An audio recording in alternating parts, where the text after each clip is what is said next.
Hello everyone! Today with me Miss NURUL ASHIKIN BINTI ABDUL NASIR. In this video, we will be exploring the English SPM speaking component for both Part 1 and Part 2. In this video, the content standard is 2.1. Communicate information, ideas, opinions, and feelings intelligibly on familiar topics. And the learning standard is 2.11. Explain information on familiar topics from diagrams. And 2.13. Explain and justify opinions. Now, let us look at the overview of the English speaking test. This paper, code 1119/3 Bahasa Inggeris Kertas 3, is one of the 4 main instruments of testing Bahasa Inggeris SPM. And this paper contributes to 25% of the overall score. Now, you may be wondering, where will the other 75% come from? Well, as some of you may already know by now, the other 75% will come from the other 3 papers that you will be having in your SPM as well. The other 3 papers are your reading paper, writing paper, and also your listening paper. In the speaking test, it consists of 3 main parts and 8 questions altogether. And this test is carried out in a paired format, where there will be candidate A and candidate B. And there will also be 2 examiners during the test, an interlocutor and also an assessor. And the duration of this test altogether for both candidates is 13 minutes at most. Let's move on to the test format. In this paper, candidates will have 3 main parts for them to answer. Part 1 is the interview. Part 2 is the individual long-term task. And Part 3 is the discussion task. In Part 1, candidates will be given 3 to 4 minutes to complete the task. And in this part, there will be 2 phases. Phase 1 is where each candidate will receive 2 questions regarding themselves. And in Phase 2, each candidate will be given another, and if time permits, more questions for them to answer.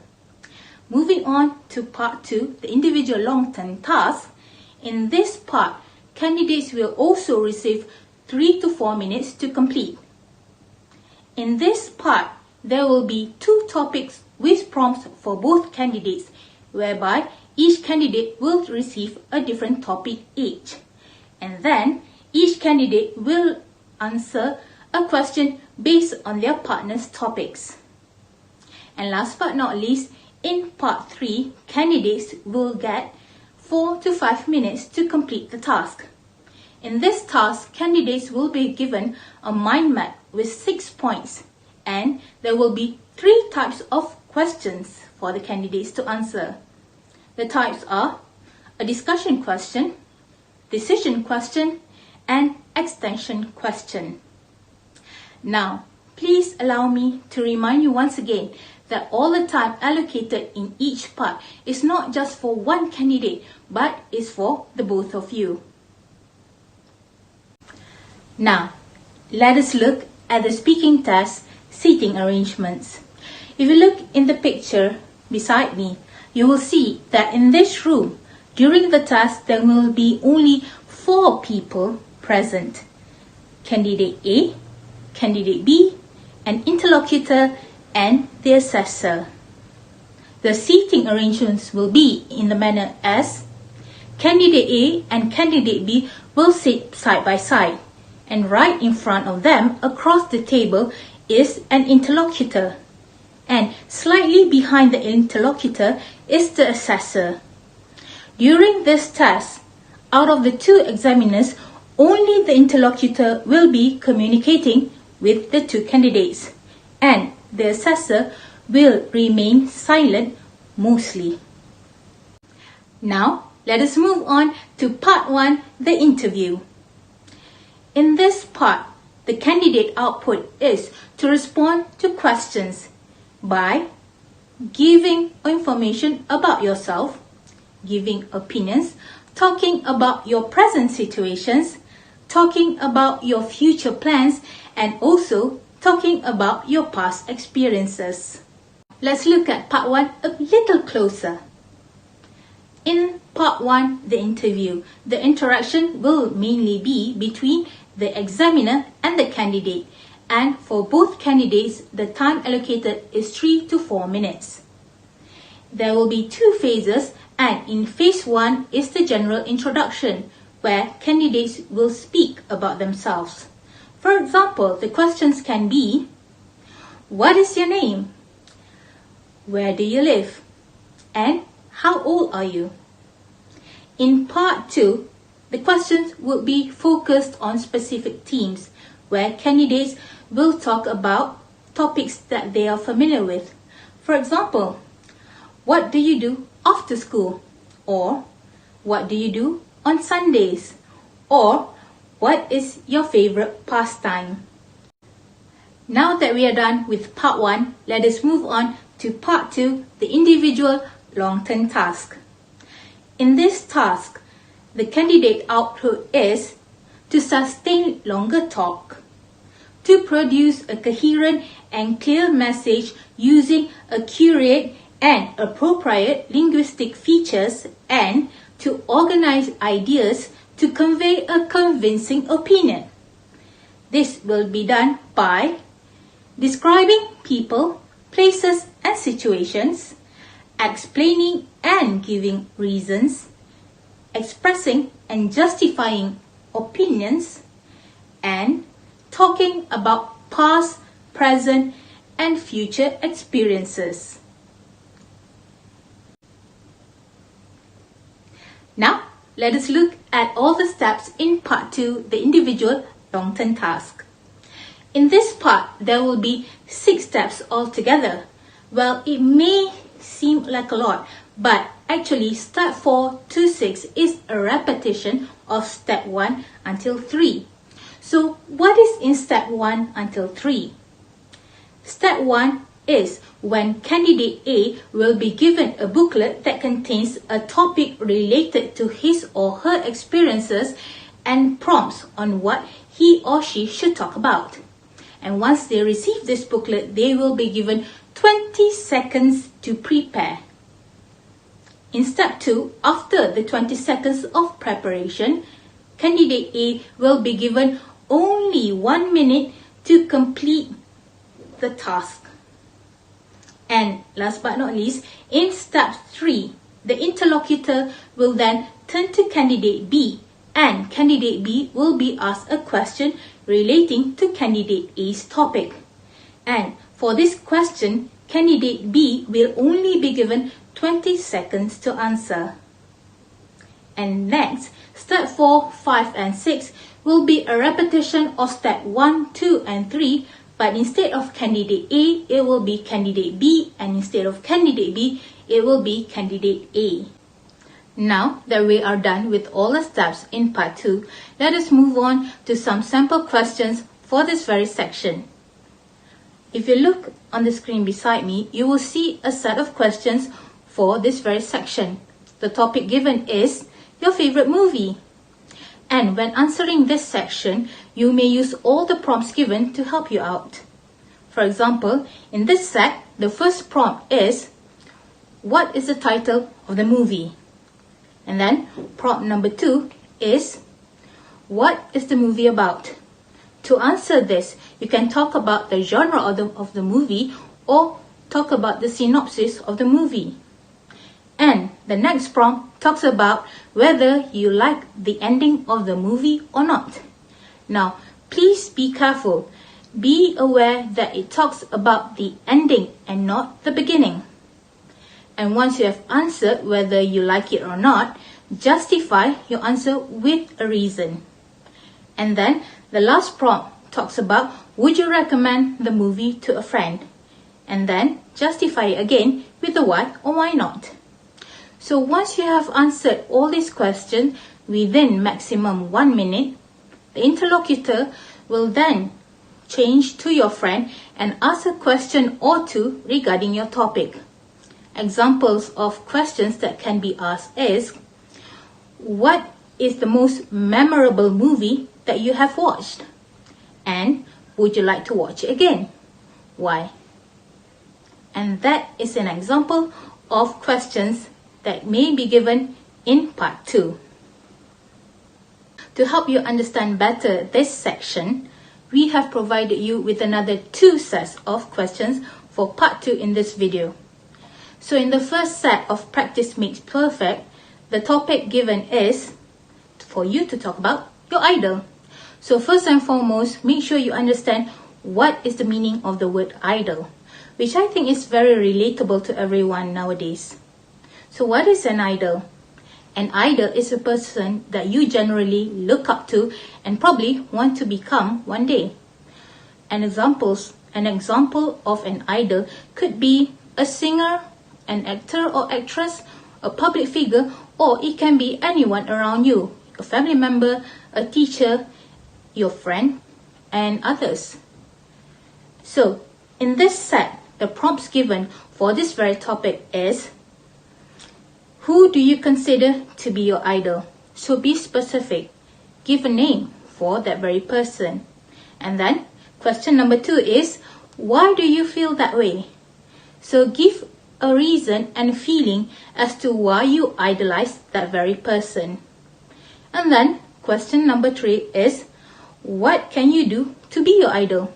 So this question rather talks about your strategies or plans that can help you become like your idol. And last but not least, the 4th prompt talks about, do you think it is important for people to have an idol? So answer that question first and foremost with a yes or no, and then justify it with a reason as to why or why not you think it is important for people to have an idol. Now remember, to answer all these questions, it must be done within maximum of 1 minute. And before answering it, you have 20 seconds to quickly read through the questions and understand and strategize your answers. Okay, so now we will proceed with set 2 of Practice Makes Perfect. The topic given in this set is something that is very dear to us, which is our dream vacation. So if you're not familiar with the word vacation, it simply means holiday. Okay, so what are some of the prompts given in the set? Prompt number 1, the name of the place. So be sure to be specific of the name of the place. Number 2 is, why do you choose the place? So give reasons as to why you would like to have a holiday at that certain place. So it can be maybe food or weather, or maybe there's a special somebody waiting for you there, and so on and so forth. And then prompt number 3 talks about if you prefer local or broad destinations. So once you have made a choice, you will justify your answer with a why or why not you like the chosen place. And then, last but not least, in this question, it asks you about if you prefer to stay in a hotel or an Airbnb. And again, for your very answer, you will justify with a why or why not. So you may be wondering, what can I do if I do not understand a certain word, phrase or question? Can I ask the interlocutor? Well, the answer for that question is, you may ask, but I cannot guarantee you that the interlocutor will be able to 100% answer your very questions. Why? Because the response that an interlocutor can give to a candidate is very limited. So, to answer you, I would highly advise you to start practicing and read more and learn more English words so that you are better prepared to understand the topic given. Now, let's look at the analytical scale for your speaking test. Under the analytical scale, 3 components will be taken into consideration. The first one being your grammar, secondly, your vocabulary, and last but not least, your communicative competence. So what falls under grammar? Firstly, the accuracy and variety of your grammatical structures. Next, the wide range of organizational patterns, cohesive devices, and connectors used in your responses. So I think it is time for you to brush up on all those if you are aiming for a very good mark. Next, let's go to vocabulary. So under vocabulary, what is it? Firstly, wide range of appropriate vocabulary to give and exchange views of abstract, complex and unfamiliar topics. Next, to convey specific differences in meaning through appropriate choice of vocabulary. And last but not least is your communicative competence. So under communicative competence, you will be assessed for your ability to express yourself spontaneously, and then able to initiate, maintain, develop and close a conversation easily, and last but not least, to be able to relate contributions skillfully and effectively to those of your partner. So some of the keywords in this section are accuracy, variety and appropriateness. Now, let us look at the overall spoken performance scale. Compared to the analytical scale, there are 4 main components here. The first one is the candidate's ability to understand task. This will look at how many repetitions does a candidate need to fully understand a task given. Next, we will look at the candidate's ability to handle topics such as basic information, familiar topics, and complex and abstract topics. The third component is the candidate's length of utterances. For example, how long their responses are and the candidate's ability to maintain and develop interaction. And last but not least, we will look at the candidate's support. How much support will the candidate need? Some, little, or no support or prompting at all. Now we are at the end of the video. So here are 8 tips and pointers that you should keep in mind when practicing and taking your speaking test in the future. Number 1, to always study the task, topic and prompts given carefully. Make sure that you really 100% understand what the questions are asking for.